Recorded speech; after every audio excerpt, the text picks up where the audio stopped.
আমার আলাদিন লিখেছেন জাবিন ফুরকান। পর্ব 11। আহ, আউচ, আস্তে। কপালের ক্ষতে সামিয়া ঔষধ লাগিয়ে দেয়। হিসে উঠল সাইবান। অসন্তুষ্ট দৃষ্টিতে ছেলেকে একবার দেখে সামিয়া পুনরায় নিজের কাজ বহাল রাখলেন। গতকালে ব্যান্ডেজটা খুলে নতুন নতুন ব্যান্ডেজ লাগিয়ে দিতে দিতে তিনি বললেন, আমাদের বাসাটা কি হঠাৎ স্লিপারি হয়ে গেল? যেখানে সেখানে শুধু পিছলে যাস। মম, লাগছে। লাগাই উচিত। দিবা স্বপ্ন দেখতে দেখতে সেই দিয়ে নামছিলি নাকি?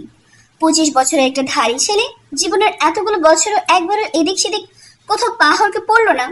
সে আজকাল শুকনো মাটিতে আছাড় খায়। সুগন্ধ না দেখলে আমার কাছে আসতে বলে তো মনে হয় না। ওই দুর্গন্ধ যত নষ্টের গোড়া। ওটাকে বিয়ে শাদী দিয়ে তাড়াতাড়ি বাড়ি থেকে বিদায় করো। হ্যাঁ, তারপর উঠতে বসতে হুকুমের ছুরি ঘোরাবে কার ওপর? বিয়ে শাদী সৃষ্টিকর্তা দেন। তাছাড়া ভালো ছেলে পাওয়া ব্যাপার আছে। ওদের মধ্যে তো আবার কাস্ট কুষ্টি কত কিছু মেলানো লাগে। আগে পড়ালেখা শেষ করুক মেয়ে, পরে ওইসব চিন্তা করা যাবে। সাইবানের একটাও কথা বলল না। গোমরা মুখ করে বসে থেকে সামিয়াকে কাজ করতে দিল। নিজের কাজে সন্তুষ্ট হয়ে সামিয়া অবশেষে সরে দাঁড়ালেন। ছেলের গাল ফোলানো মুখটা দেখে তার ঠোঁটে হাসি খেলে গেল। কে ব্রো, এই নিবিড় হয়ে বসে আছিস কেন? তোমার কি ব্রো? তুমি যাও, তোমার হসপিটালে যাও। শুধু যাও কেন, ওখানে তাঁবু টানিয়ে আস্তানা বানিয়ে নিতে পারো না? কষ্ট করে ওই 1-2 ঘন্টার জন্য বাড়িতে না আসলেই তো চলে। ও, এই জন্য রাগ করেছো চ্যাম্প? মম বেশি বিজি আজকাল, তাই না? ছেলের পাশে বসে পড়লেন সামিয়া। প্রায় দিন 15 যাবৎ হাসপাতালে ভীষণ চাপ যাচ্ছে। সামনে একটি আন্তর্জাতিক সম্মেলন আছে। বিদেশ থেকে বেশ নামে দামি কয়েকজন ডক্টর আসবেন। সবকিছুর আয়োজন এবং রোগী দেখায় আজকাল তার বাসায় প্রায় ফেরা হয় না বললেই চলে। হাসপাতালের কাছেই তার ছোটবেলার এক বান্ধবীর বাড়ি। বেশি দেরি হলে মাঝে মধ্যে বান্ধবীর সাথেই থেকে যান। আহমেদ আসার পর থেকে তার বাড়িতে ফিরে আসার তাড়নাটা অনেক কমে গিয়েছে। মনটা কেমন অশান্ত, কিন্তু ছেলে মেয়েদের সেসব বুঝতে দিতে চান না। তাই হাসপাতালের বাহানা ব্যবহার করে চলেন। হাত বাড়িয়ে সাইমনের মাথার চুলে বিলি কেটে দিতে লাগলেন তিনি।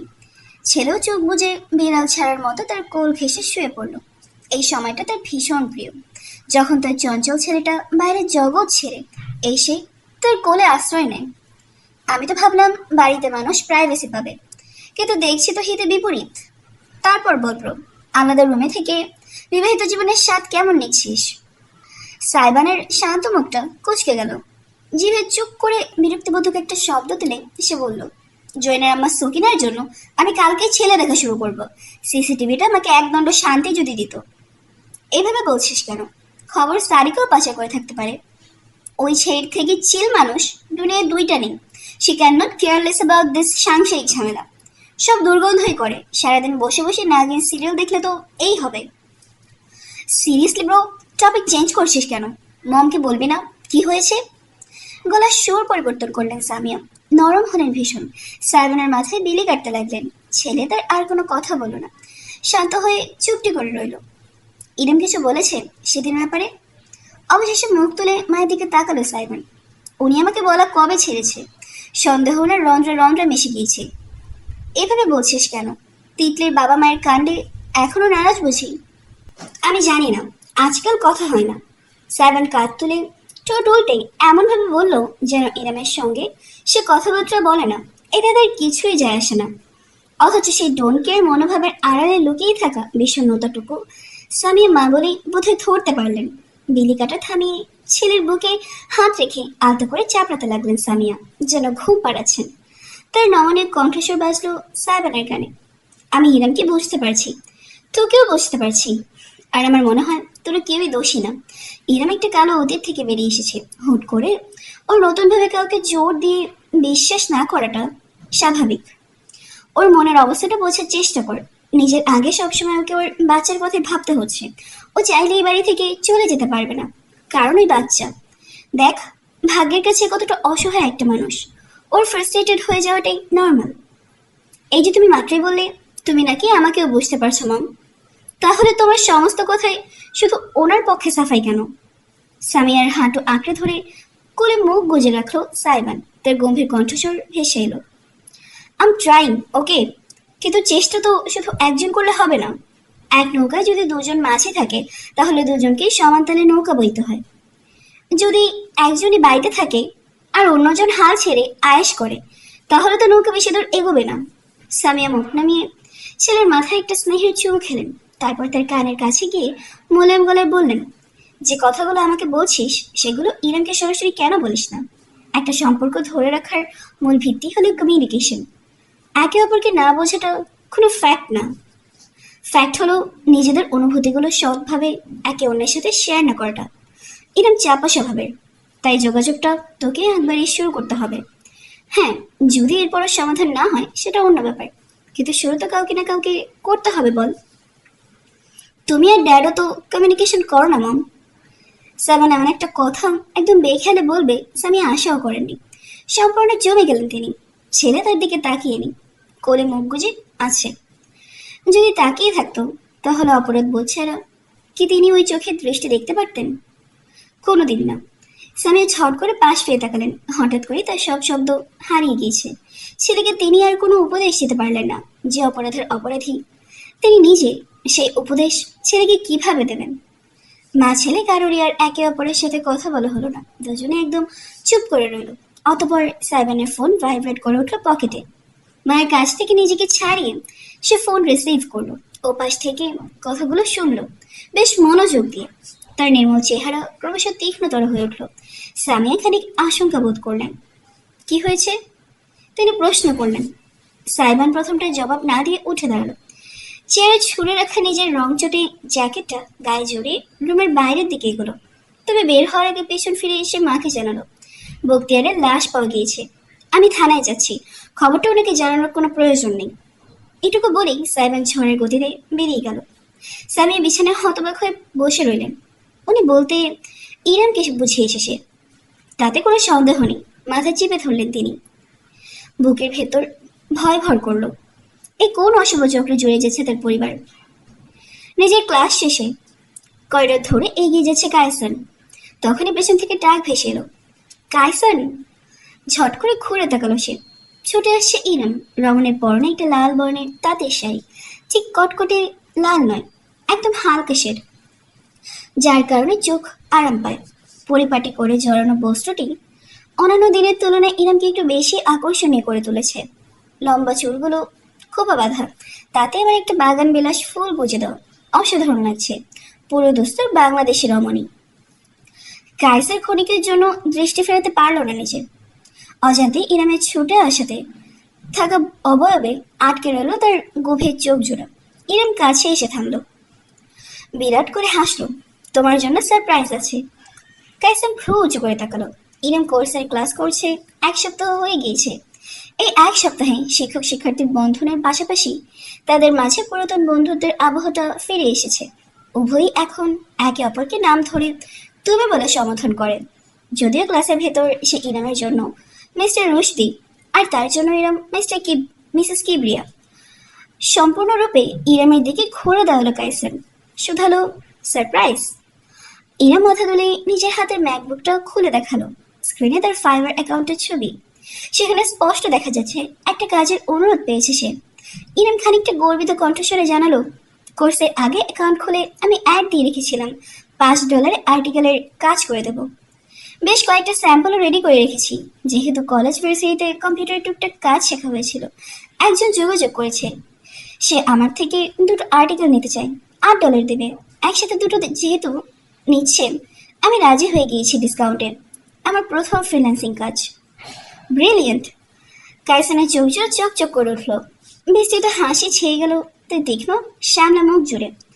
ইরাম এক দেখাতেই বলতে পারবে এই হাসি মিথ্যে নয়, অপরে খুশিতে সুখী হওয়ার পবিত্রতম হাসি। কায়সান উত্তেজিত হয়ে ইরামের কাঁধে সাবধানে হাত রেখে বলল, listen girl, I am really really proud of you. Thank you. এটা সবেমাত্র শুরু ইরাম। দেখো সামনে আরো কত সফলতা বাকি আছে তোমার জন্য। তোমার প্রথম কাজের জন্য আমার শুভকামনা। তবে বেশ কিছু ব্যাপার অবশ্যই মাথায় রাখবে, যেন কোনোভাবে স্ক্যাম না হয়ে যাও। প্রথমত অবশ্যই পেমেন্টের একটা অংশ রিসিভ করে তারপরে কাজ দেবে। এর আগে অতি বিশ্বাস করে দিয়ে দেবে না। আর টাকাটাও কিন্তু সরাসরি ব্যাংকে আসে না। তুমি বিদেশ থেকে যেটা অর্জন করবে সেটা দেশের জন্য রেমিটেন্স হিসেবে হবে কিন্তু। সো ইরামকে হাজার রকম উপদেশ দিতে দিতে পাশাপাশি হাঁটতে লাগলো কায়সান। ইরামের ভালোই লাগলো। একদম গুরুজনের মতন কোনটা কিভাবে করতে হবে, কোনটা করা যাবে না সেসব বুঝিয়ে দিতে লাগলো কায়সার। মনে মনে ভাবলো সে $8 আহামরি কিছু নয়, কিন্তু এই সূচনাটাই দরকার ছিল ইরামের। প্রায় বাইরের সিঁড়িতে পৌঁছে গিয়েছে দুজনে। কায়সারের ক্লাস না থাকলে সে ইরামকে প্রতিদিন বাইরে গাড়ি অব্দি পৌঁছে দেয়। আজও ব্যতিক্রম ঘটেনি। সিঁড়ি বেয়ে নামতে নামতে হাসি মুখে সে বলল, তারপর বলো, নিজের প্রথম ফ্রিল্যান্সিং উপার্জন দিয়ে কি কি করবে? $8 বাংলাদেশি টাকায় 982 মতন পড়বে। ভ্যাট ট্যাক্স আছে। তুমি কি চাও? তোমাকে কিছু গিফট করি? ইরামের প্রস্তাবে কাইসান হাসলো। 1 প্লেট ফুচকা খাওয়ালে কিন্তু কিছুই মনে করবো না। তুমি এত লো মেনটেনেন্স। আচ্ছা ঠিক আছে, তোমার জন্য 1 প্লেট ফুচকা তোলা থাকলো। ইজানের জন্য নতুন বেবি লোশন। আর একটা জিনিসের কথা ইরামের মাথায় এলো ঠিকই, কিন্তু কাইসানের সামনে সেটা বললো না। গায়ের কাছে এসে গিয়েছে উভয়ে। আজ এসেছে নীরব, হাসি মুখে অপেক্ষা করছে। ইরাম চোখ উল্টে ভাবলো, ঠিক কোন ধরনের শক্ত বন্ধুত্ব হলে বন্ধুর জন্য দিনের পর দিন মানুষ বিনা প্রশ্নে এভাবে হাজির হয়ে যায়। কায়সানকে বিদায় জানিয়ে নীরবের কাছে গেল ইরাম।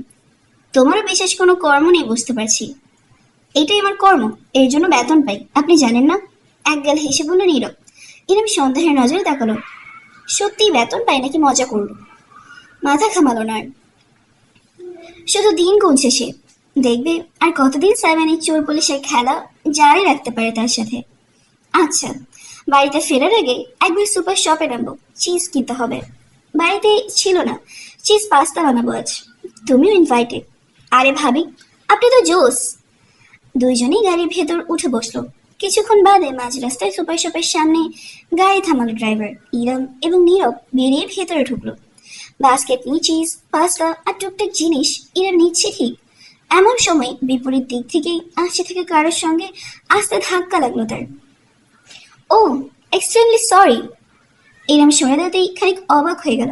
তার সামনে দাঁড়িয়েছে তিতলি, একটা কার্ট ঠেলে আসছিল। পরনে টাইট টপ আর ঠোলে ট্রাউজার। কি যেন চিবোচ্ছে, চুইংগাম বোধ হয়।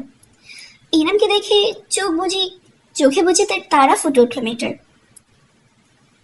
ও হ্যালো, ভাবিনি আপনাকে এখানে এভাবে দেখতে পেয়ে যাব। জি, আমি টুকটাক কেনাকাটা করতে এসেছিলাম।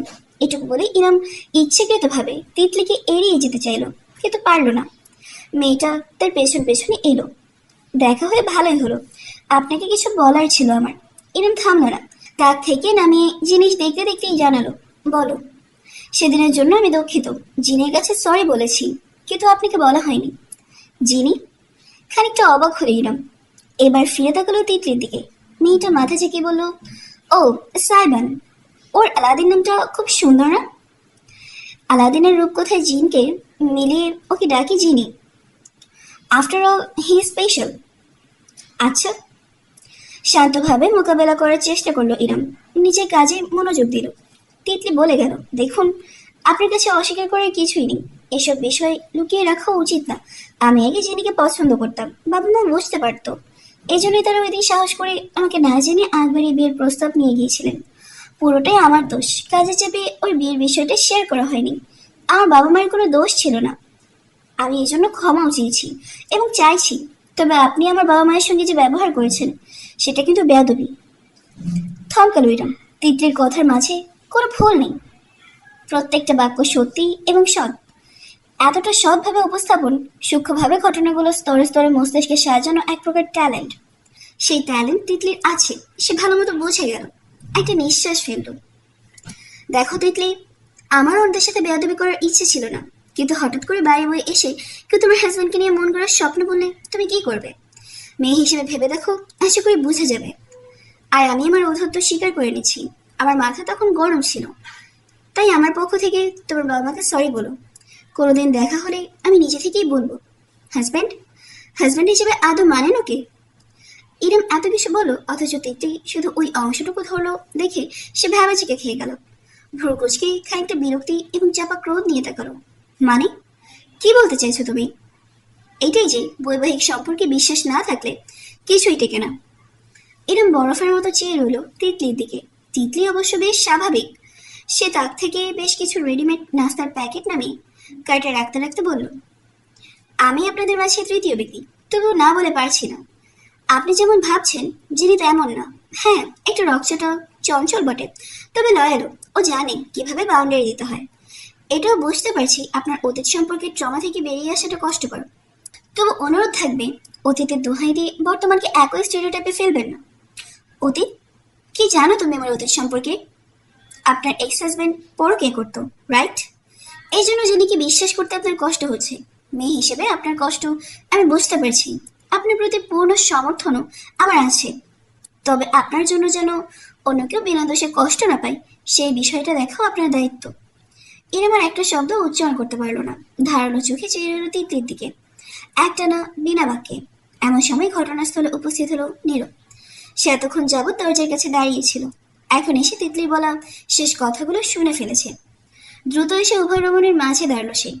হাত তুলে তিতলির কাঁধে রেখে সরিয়ে দিয়ে গম্ভীর গলায় বলল, ব্যাক অফ ব্রো, এবার বাড়াবাড়ি করছিস। ও, তুইও এখানে? যিনি বডিগার্ডের ডিউটিতে রেখেছে নাকি? সেটা তিতলি, একটু বেশি কথা বলিস তুই। নীরবের চোখে স্পষ্ট সতর্ক সংকেত দেখা গেল। তাতে হাত তুলে পিছিয়ে গেল তিতলি।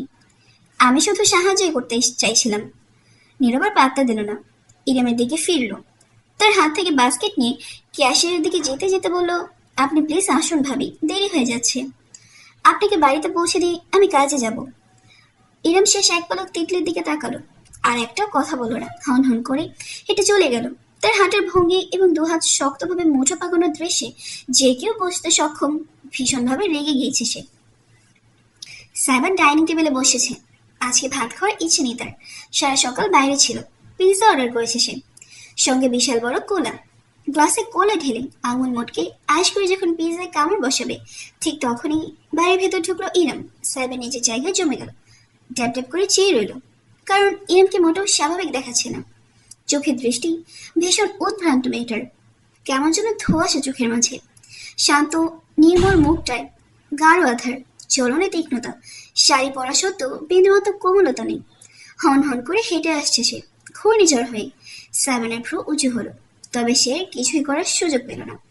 হাতে ম্যাকবুকের ব্যাগটা এরম ঠাস করে টেবিলের উপর রাখলো।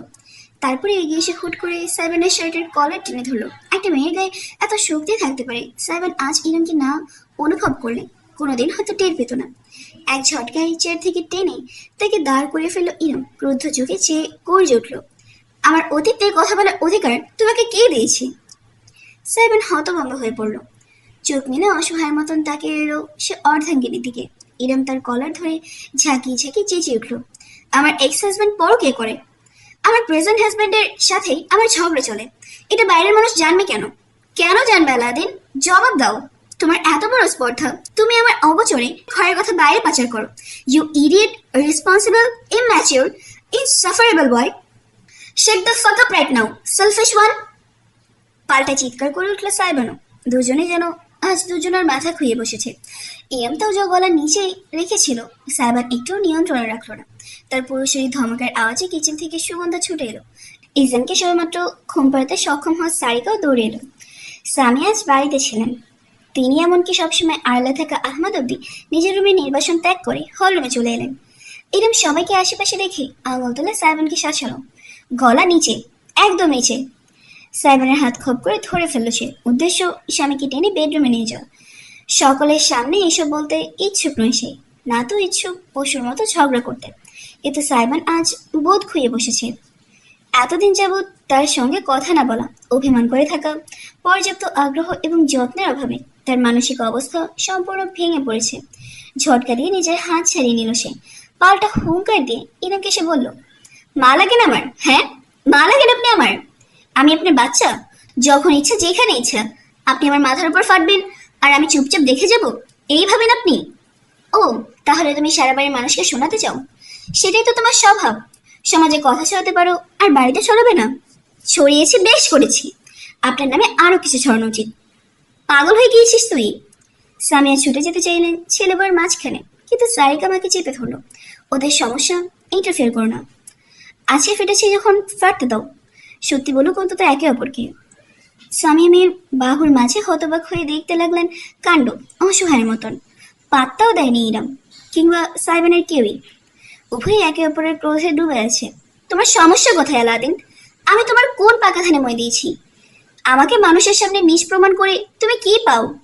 ঠিক যে যে কথাগুলো আমি তোমাকে বলেছি আজকে সেগুলোরই প্রমাণ পাওয়া গিয়েছে। তুমি বোঝো না, দুধখোর শিশু তুমি।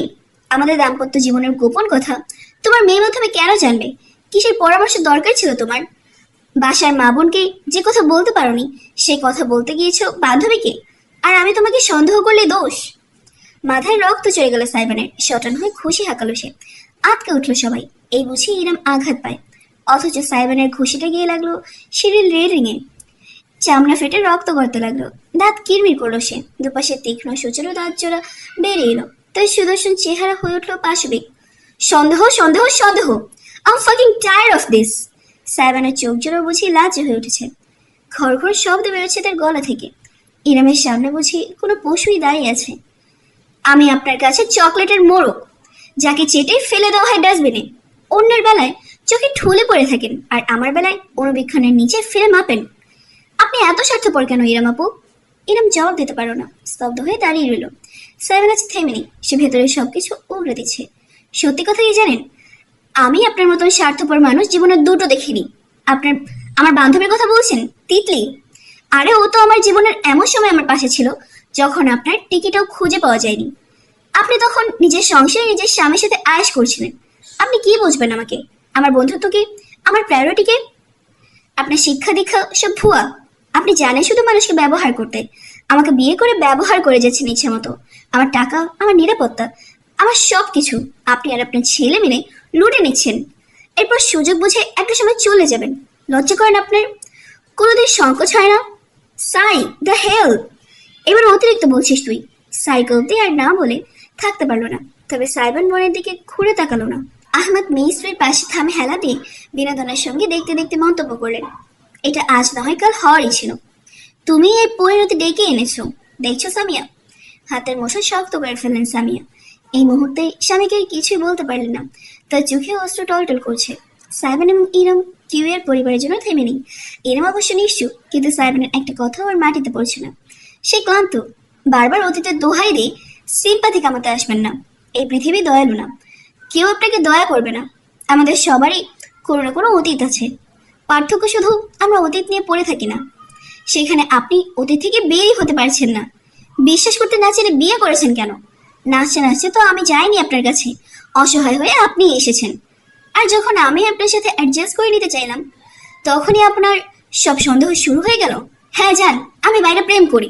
আপনাকে রেখে বাইরে 5টা-10টা প্রেম করি। তিতলি আমার গার্লফ্রেন্ড। আপনাকে ডিভোর্স দিয়ে আমি ওকে বিয়ে করব, কারণ আপনার মতো বউ থাকা আর না থাকা সমান। ইরাম তাকিয়ে রইল সাইবানের দিকে নিষ্পলক। সাইবান এখন রীতিমতো কাঁপতে কাঁপতে কথা বলছে। রাগ, দুঃখ, হতাশা সব বাদ ভেঙে বেরিয়ে পড়ছে।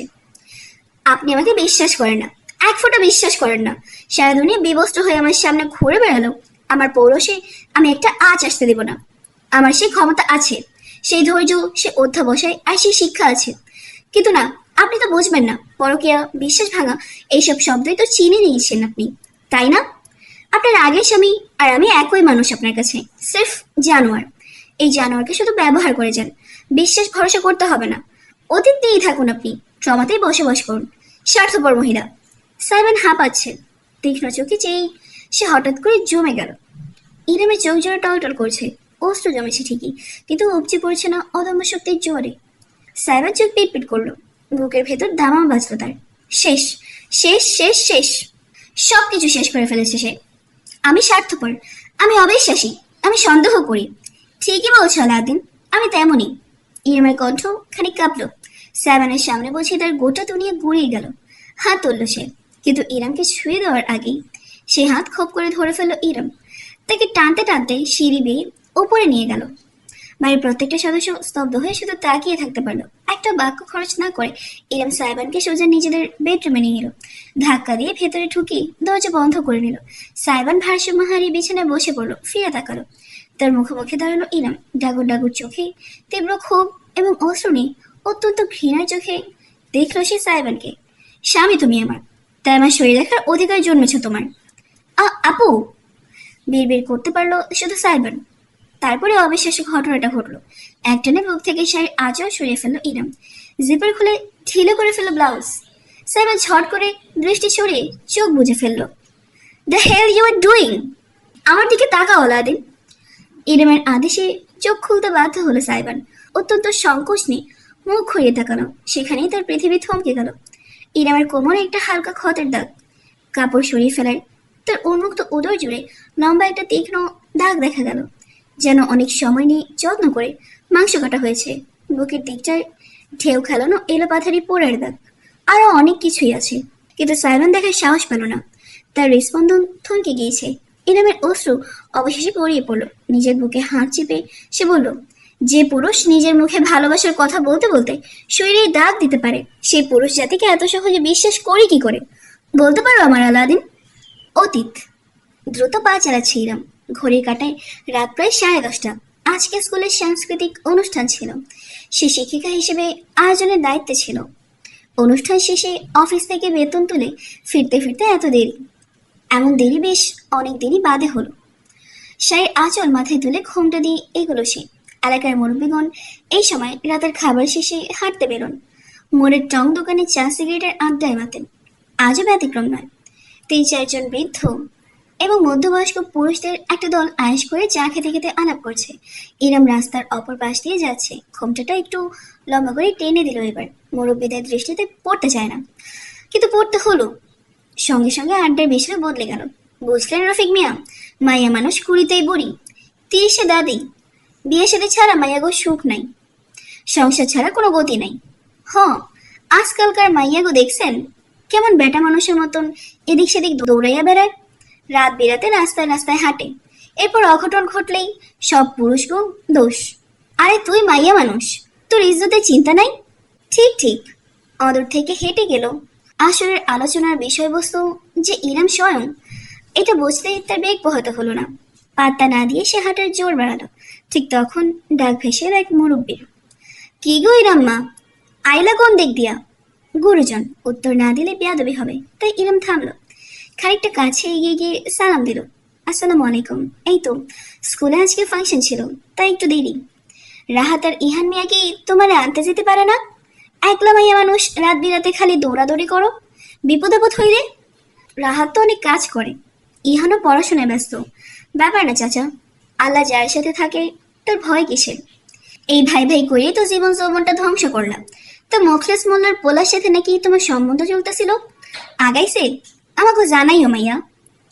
তোমার অভিভাবকই তো এক প্রকার, তোমার একটা গতি হইলে আমরা শান্তি পাই। এরম একটা ঠুক দিল। ভীষণ অস্বস্তি হলো তার। উক্ত মোখলেস মোল্লার ছেলের সাথে তার সম্বন্ধ আরো 1 মাস আগে ভেস্তে গিয়েছে। এটা আর জানালো না, যেন ইচ্ছে করেই তাকে নিচে প্রমাণ করে আত্মিক শান্তি লাভের উদ্দেশ্যে গুরুজন নামক মানুষগুলোর পক্ষ থেকে প্রশ্নটা করা হয়েছে। মাথা নিচু করে ইরাম বলল, জি চাচা, দরকার পড়লে অবশ্যই জানাবো। সালাম দিয়ে চলে এলো ইরাম। পিছন ফিরে তাকালো না, শুনলো না কিছু। তাকে ঘিরে এলাকার গাল গল্পের অভাব নেই।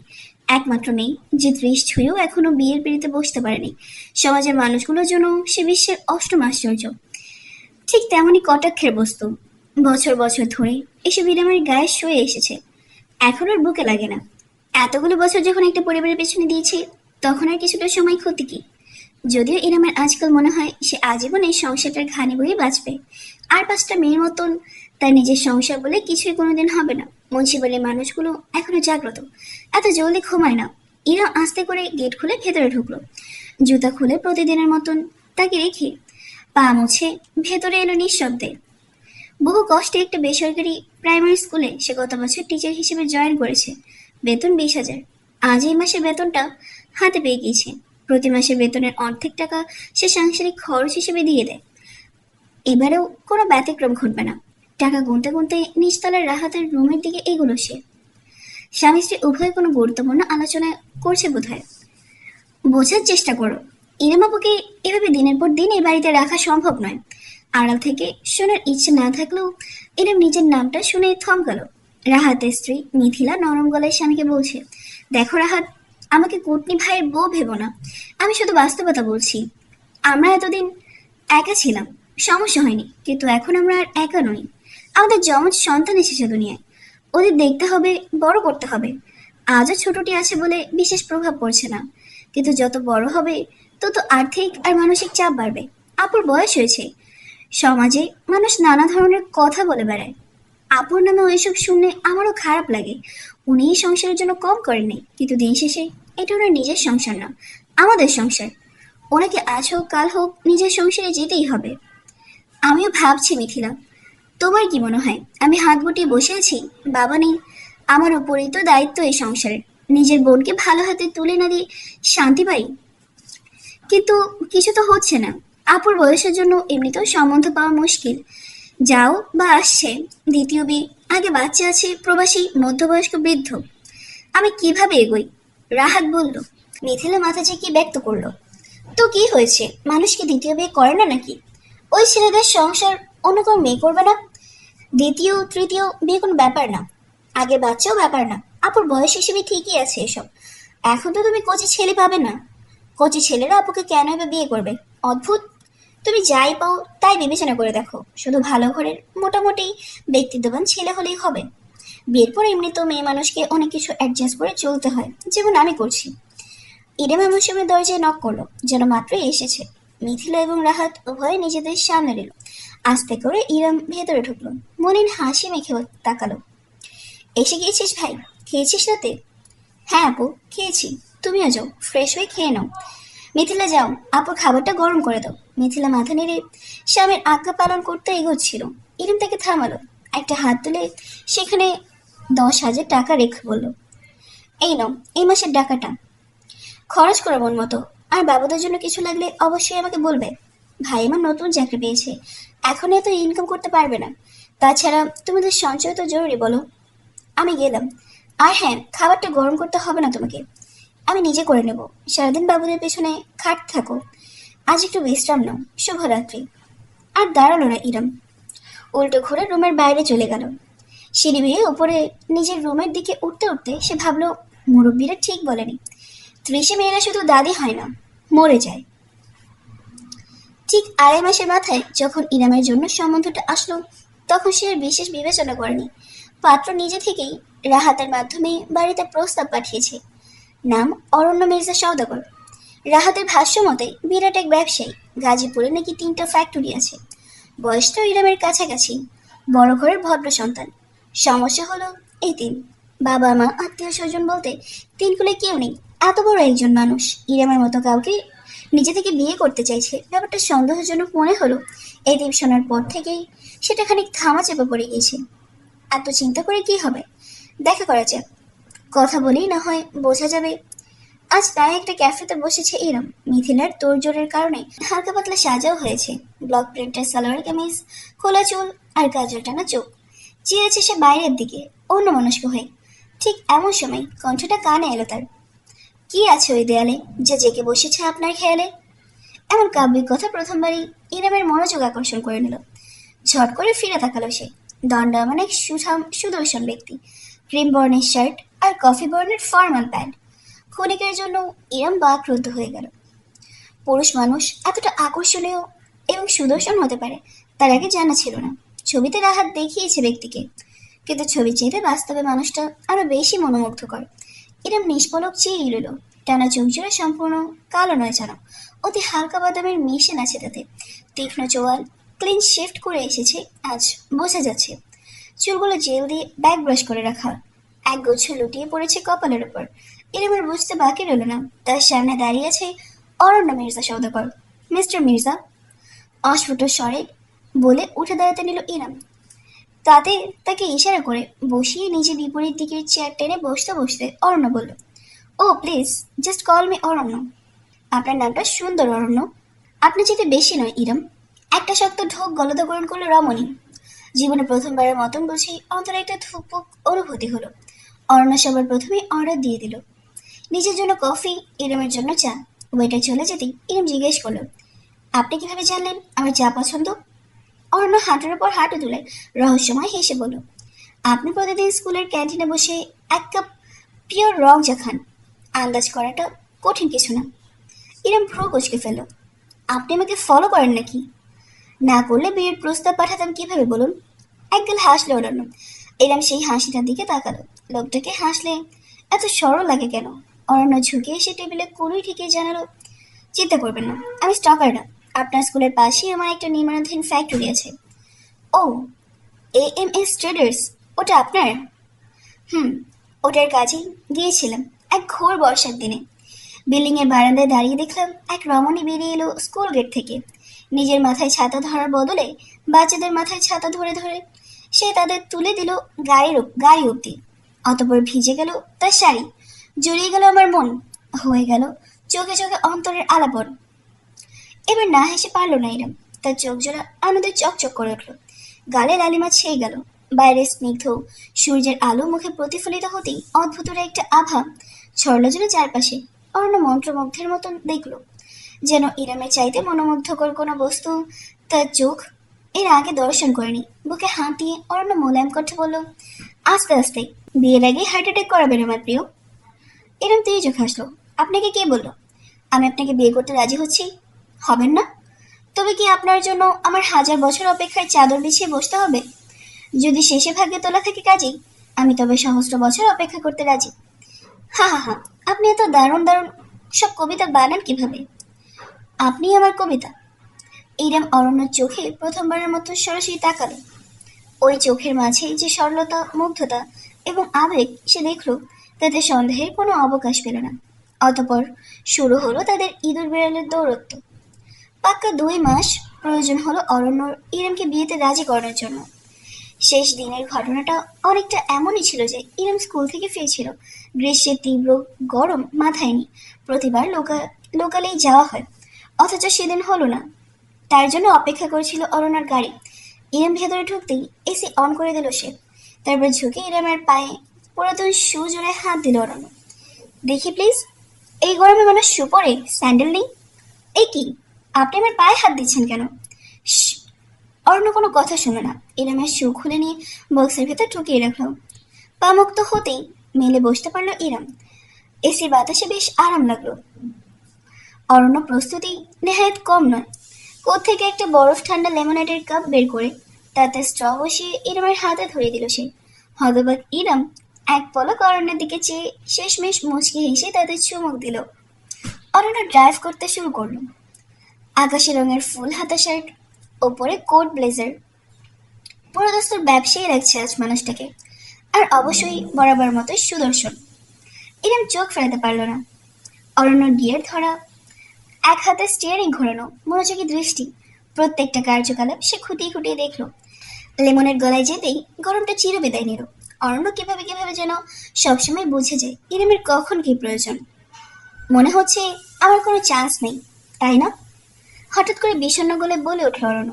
ইরাম তাতে ভেবে চেকে খেয়ে গেল। প্যাসেঞ্জার সিটে সোজা হয়ে বসে শুধালো, মানে মানে আমার ভাগ্যটাই এমন, এই আর কি। মাথার উপরে বাবা মা, গুরুজনদের ছায়া নিত, তাই সহজে কেউ আগলে নিতে চায় না। ইরামের বুকের ভেতরটা খামছে ধরল কেউ।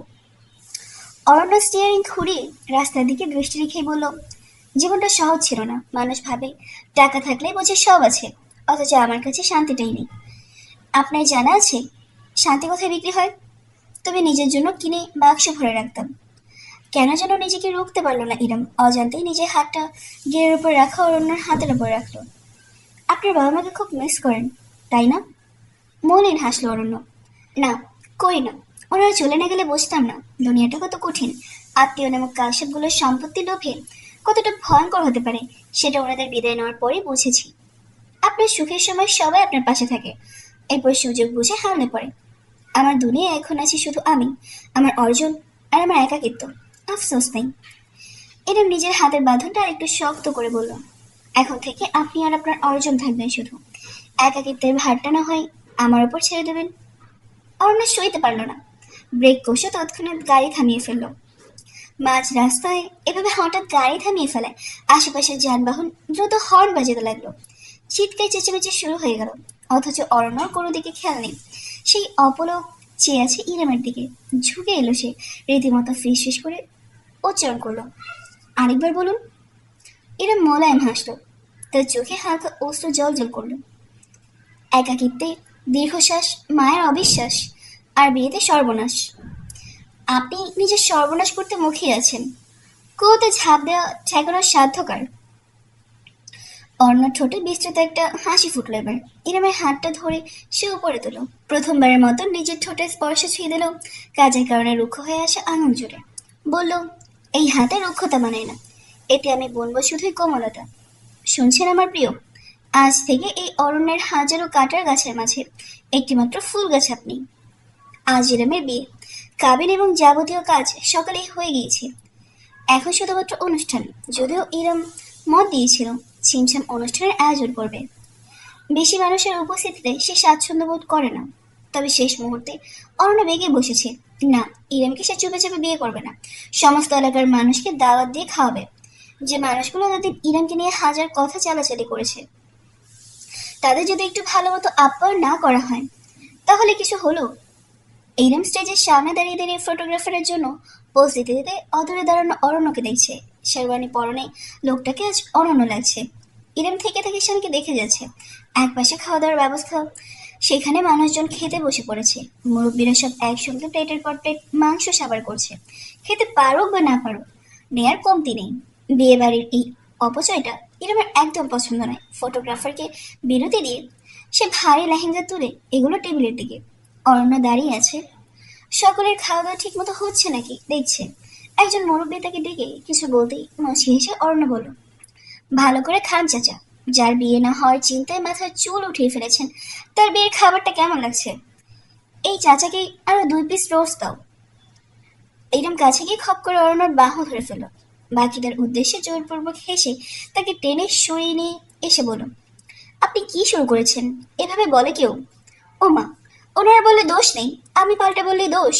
শোনো কবিতা, তোমার জন্য আমি করতে পারি ঝগড়া। আমার লাগবে না কোনো মহড়া, বাজে বসে তো নাগাড়া। হেসে ফেলল ইরাম। অরণ্যের বাহু চাপড়ে বলে উঠল, পাগল হয়ে গিয়েছেন আপনি। হুম, তোমাকে বউরূপে দেখে আমার সার্কিট হাউসে আগুন জ্বলে গেছে। এই জ্বালা শুধু আজকে রাতেই মেটানো সম্ভব হবে। তো বলছিলাম, যদি এখনই আমরা একটু প্রাইভেসি খুঁজে পেতে পারি তাহলে। এরম ভ্রু তুলে অরণ্যকে ধাক্কা দিয়ে সরিয়ে দৌড়ে চলে এলো। পেছন থেকে অরণ্যর খিলখিল হাসির আওয়াজ ভেসে এলো। স্টেজের কাছে চলে আসতেই ইরামের চোখ পড়ল অনাকাঙ্ক্ষিত মানুষটার ওপর।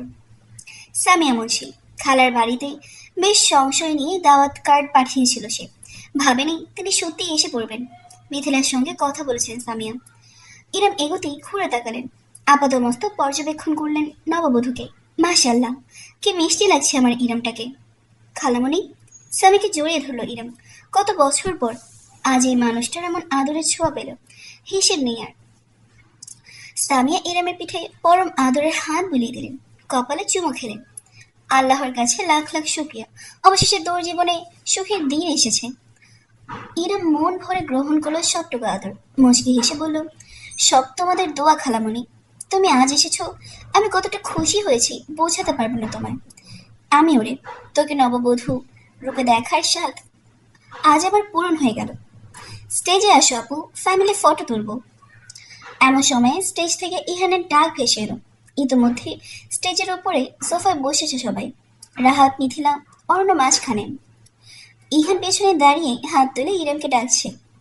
ইরাম সামিয়ার দিকে ফিরল। আসো খালামণি, ফ্যামিলি ফটো। আরে না না, ফ্যামিলি কিভাবে আমি? আসুন না খালামণি প্লিজ, আপনি আমাদের পরিবারই তো। স্টেজ থেকে জোর গলায় বলল অরণ্য। এবারে মানা করতে পারলেন না সামিয়া। ইরাম তাকে স্টেজে নিয়ে গেল। ইহানের সঙ্গে পেছনে দাঁড়ালেন তিনি হাসি মুখে। ইরাম অরণ্যর পাশে বসল। অত্যন্ত যত্ন নিয়ে তার চুলের ওড়না লেহেঙ্গা গুছিয়ে দিল অরণ্য নিজের হাতে, যেন ছবিতে সুন্দর দেখায়। মিউজিক বাজছে গম গম করে। মেহমানের বাচ্চারা এদিক সেদিক নাচানাচি করছে। অনেকে ছবি তুলছে স্টেজে। ফটোগ্রাফার পজিশন নিয়ে দাঁড়িয়ে। এত এত লোক, এত আলোকসজ্জার মাঝে ঠোঁটে বিরাট হাসি ধরে রেখে যখন ইরাম সামনে তাকালো, তখন ভিড়ের মাঝে একটা অবয়বের উপর তার দৃষ্টি আটকে গেল।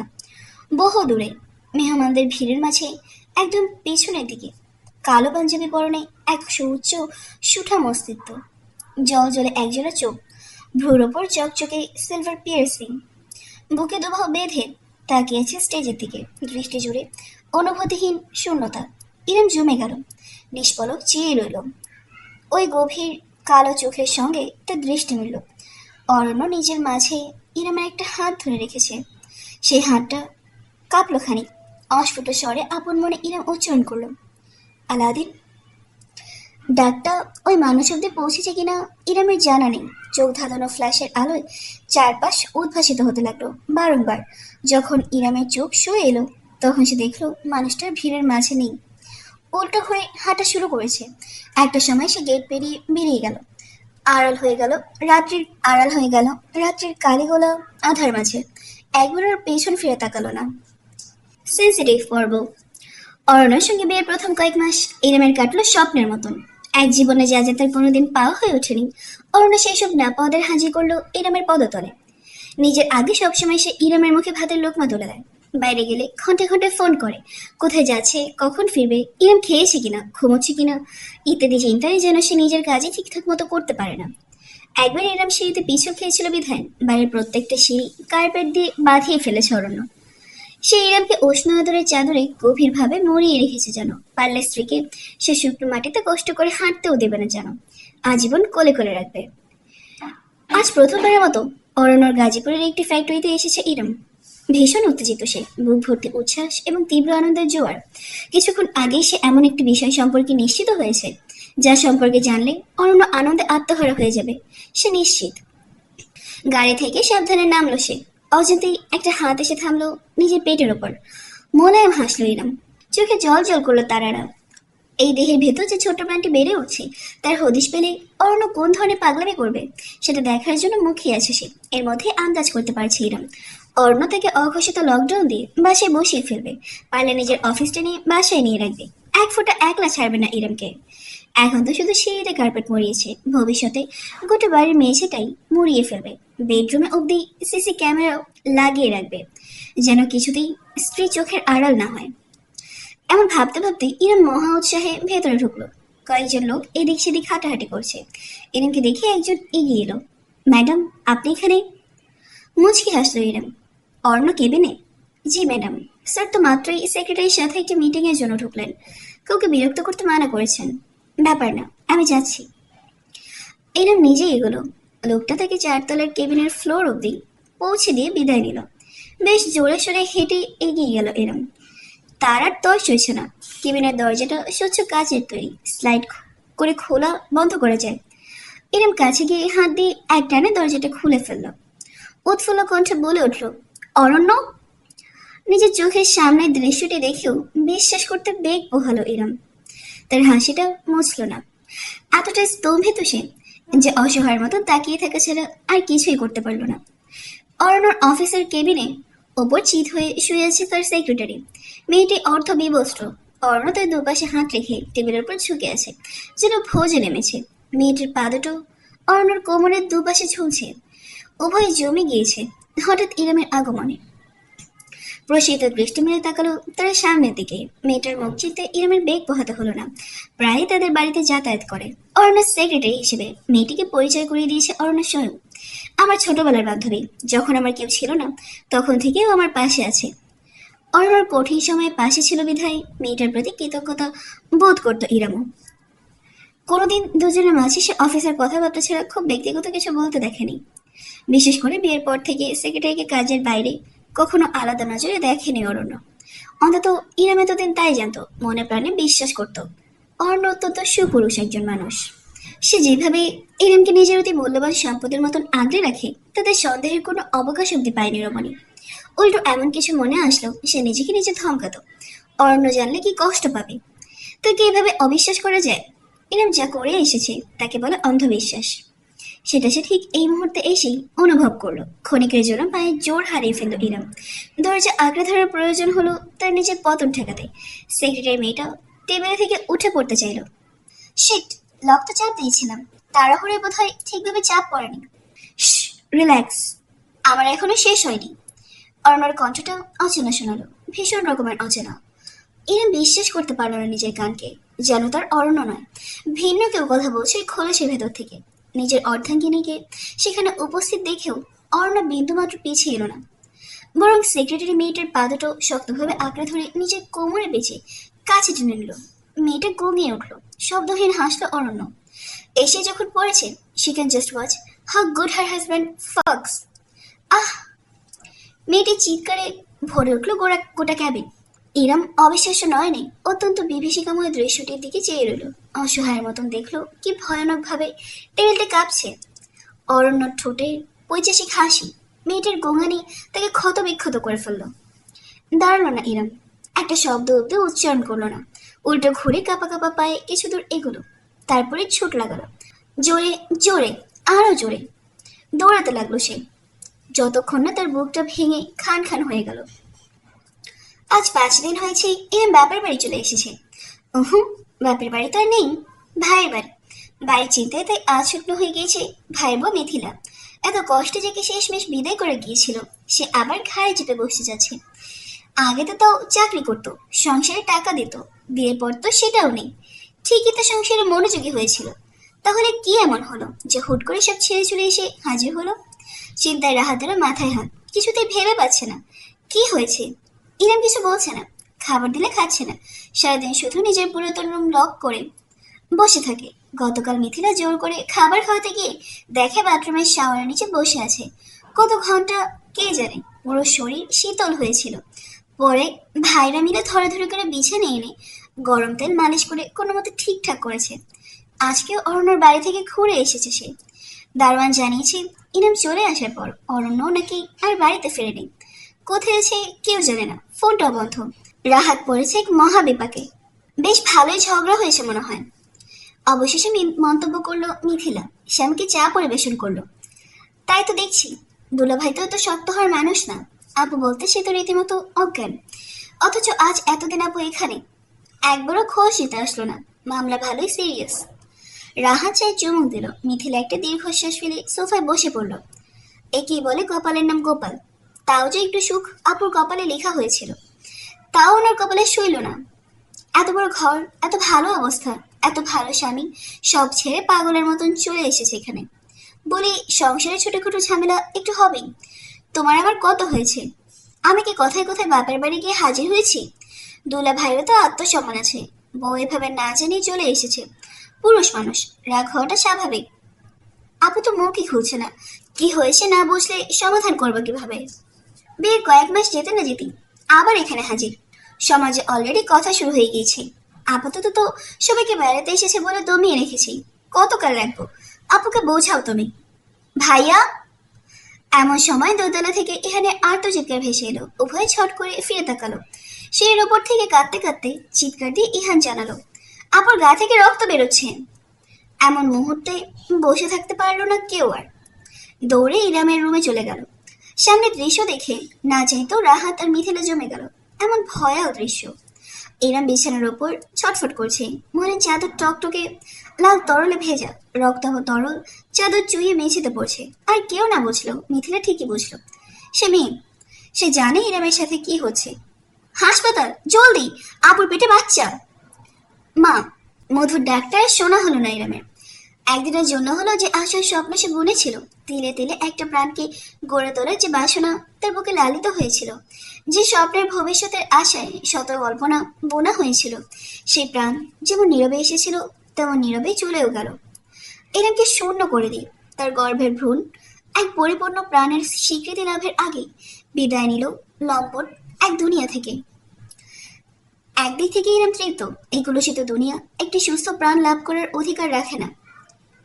হাসপাতালের বিছানায় চুপটি করে বসে আছিলাম, কোনো নড়চড় নেই, একদম পাথরের মূর্তি। এক সময়কার উজ্জ্বল মুখটা ফিকে হয়ে এসেছে, রুক্ষ হয়ে উঠেছে ত্বক যত্নের অভাবে। চোখের নিচে গাঢ় কালি, একটা হাত পেটের ওপর। আজকাল সে এভাবেই বসে থাকে, এভাবেই ঘুমিয়ে পড়ে, এভাবেই অনুভব করে শূন্যতাকে। হাসে না, কাঁদে না, কোনো অনুভূতি আর হয় না। চোখ জোড়া শুধু পাথরের বলের মতন একদিকে উদাসীন চেয়ে থাকে। এরম জানে না কত সময় পেরিয়েছে, কতদিন ধরে সে হাসপাতালে আছে। তার সাথে কে কি কথা বলেছে, কে কি করেছে, আর জানতে ইচ্ছাও হয় না। ঘন্টার পর ঘন্টা কেটে যায়।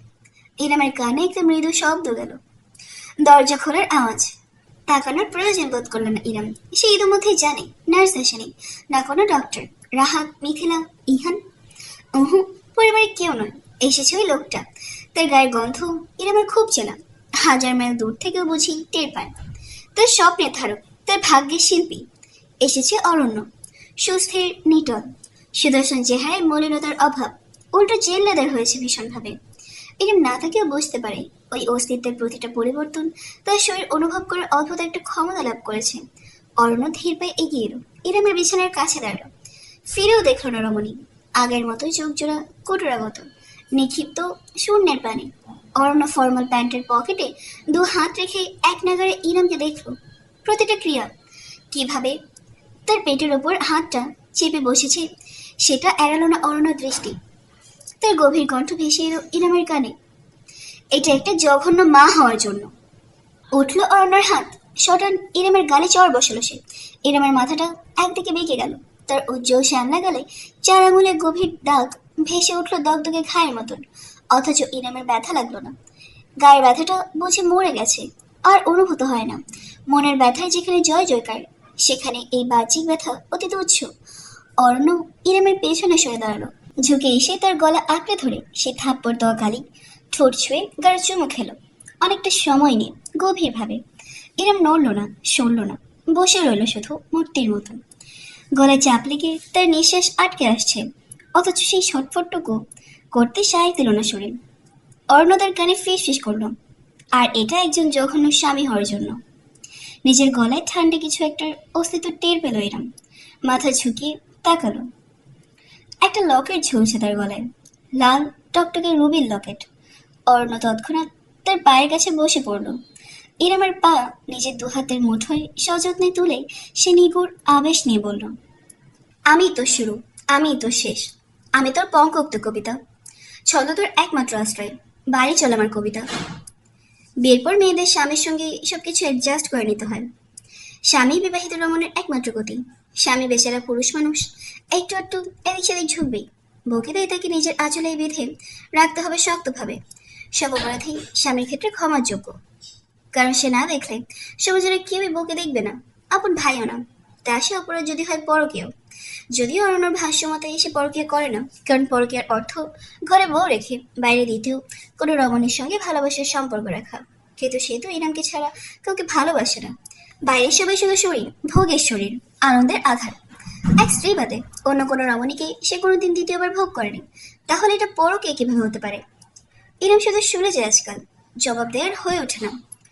স্বামীর সঙ্গে একটু একটু মানিয়ে চলতে হয়, স্বামীর সঙ্গে একটু একটু মানিয়ে চলতে হয়, স্বামীর সঙ্গে একটু একটু মানিয়ে। মনে পড়ে না এরমের আর। সারাদিন সারা রাত এই বুঝে জপে যায় সে তোতা পাখির মতন। তাহলে হয়তো সমাজ থেকে মেনে নেবে। দেড়মোহরের টাকা তুলে দেওয়া ভাইগুলোর দিকে অসহায় চোখে বুভুক্ষের মতন তাকিয়ে থাকে সে। রাহাতকে দিয়েছিল, ঘুষ দিয়ে নাকি বড় চাকরি হয়েছে ছেলের, বাকিটা ব্যাংকে ফিক্সড ডিপোজিট। এখানের ভবিষ্যতের জন্য, নিজের জন্য কেন কোনোদিন ভাবেনি এরম? প্রশ্ন ওঠে মাঝে মাঝে মনের ভেতর। এত বিশ্বাস, এত অন্ধবিশ্বাস ছিল তার ভাগ্যের প্রতি। কোনোদিন কিছুই খারাপ হবে না, কিছুই না। যদি একটু স্বার্থপর হওয়া যেত, যদি পরিবারের আগে নিজের কথা ভাবা যেত, যদি সমাজের আগে নিজের ব্যাপারে ভাবা যেত, তবে কি আজ তার ভ্রূণটা পৃথিবীতে শ্বাস নিয়ে বেঁচে থাকতে পারত? স্বামীর সঙ্গে একটু একটু মানিয়ে চলতে হয়, স্বামীর সঙ্গে একটু একটু মানিয়ে চলতে হয়। ঠিক তখনই ইরামের মস্তিষ্ক দখল করে নেয় বাক্যটি। সমাজে শিক্ষা, মা বাবার শিক্ষা। ইদানিং অরণ্য ভীষণ গায়ে হাত তোলে। এটাও নাকি তার প্রগাঢ় ভালোবাসা। স্বাভাবিক মিলনে তার আর পোষায় না। ইরামের বুকে সিগারেটের ছ্যাঁকা দেওয়া তার অন্যতম প্রিয় একটা কাজ। ছ্যাঁকা দেওয়ার পর যখন গাঢ় দাগ হয়, তখন নিজের হাতে মলম লাগিয়ে দেয়। পাগলের মতন অনুভব করে মুগ্ধতা। কিন্তু কি প্রগাঢ়ভাবে ভালোবাসে সে স্ত্রীকে। অর্ধেক দিন প্রায় নগ্ন বিছানায় শিকল দিয়ে বেঁধে রাখে ইরামকে পশুর মতন, কারণ তার চোখে ইরাম অপসরী। তার শরীর, প্রতিটি অঙ্গ প্রত্যঙ্গের গঠন প্রতিদিন নতুন করে অরণ্যকে প্রেমে ফেলে। ইরামের শরীরে ফুটে ওঠা প্রত্যেকটা দাগ তার বুকে অধিকার বোধ জন্মায়। অতি যত্নে সে নিজের দেয়া দাগের ওপর বরফ ঘষে দেয়। এত তীব্র ভালোবাসা কেউ 1000 বছর অপেক্ষা করেও পায় না। আর ইরামের মতো কেউ কেউ না চাইলেও পেয়ে যায়। ইরামের বাইরে যাওয়া মানা, ভাইদের সাথে যোগাযোগ করা মানা, কোনো পুরুষের দিকে তাকানো মানা, রুম থেকে বারান্দায় যাওয়া মানা। যেতে পারে যদি অরণ্যর কোলে বসে, দোলনায় দুলতে পারে যদি অরণ্যকে সাথে নেয়। অরণ্য নিত্য নতুন উপহারে স্ত্রীকে মাতিয়ে রাখে। নতুন শাড়ি, গয়না, ফুল, প্রিয় বই। ইরামের রুমে এখন ফুলের বাগান আছে, দেয়ালে বইয়ের লাইব্রেরি, আলমারিতে শাড়ির দোকান, লকারে গহনার স্তূপ। অথচ অরণ্যর উপহার ফুরোয় না ইরামকে সে এক পৃথিবী সমাজ সুখ দেবে। ইরাম জানে না কত শত রমণী ইরামের জায়গায় থাকার স্বপ্ন বনে, অথচ তাদের জায়গা শুধু অরণ্যর বিছানা অব্দি সীমাবদ্ধ, যেখানে ইরাম রাজ করে স্বামীর অন্তর জুড়ে। এই নাম ভালোবাসা নয় কি? অরণ্য প্রতি রাতে চেষ্টা করে একটা প্রাণের বিনিময়ে আরেকটা প্রাণ। মাতৃত্বের সুখ দেবে সে স্ত্রীকে, যে মাতৃত্বের স্বাদ জীবন ছিনিয়ে নিয়েছে। সেই মাতৃত্বের স্বাদ ইরামকে অরণ্য দেবে, দিয়ে ছাড়বে যে কোনো মূল্যে। তার চেষ্টার কোনো কমতি নেই। দিন দিন সেই চেষ্টা উন্মত্ত হয়। ইরমের শরীরে দাগের সংখ্যা বাড়ে, তাতে কি? ডক্টর তো ঠিকই আসে পরদিন। স্ত্রীকে সুস্থ রাখার কম চেষ্টা অরণ্য করে না। এই নাম ভালোবাসা নয় কি?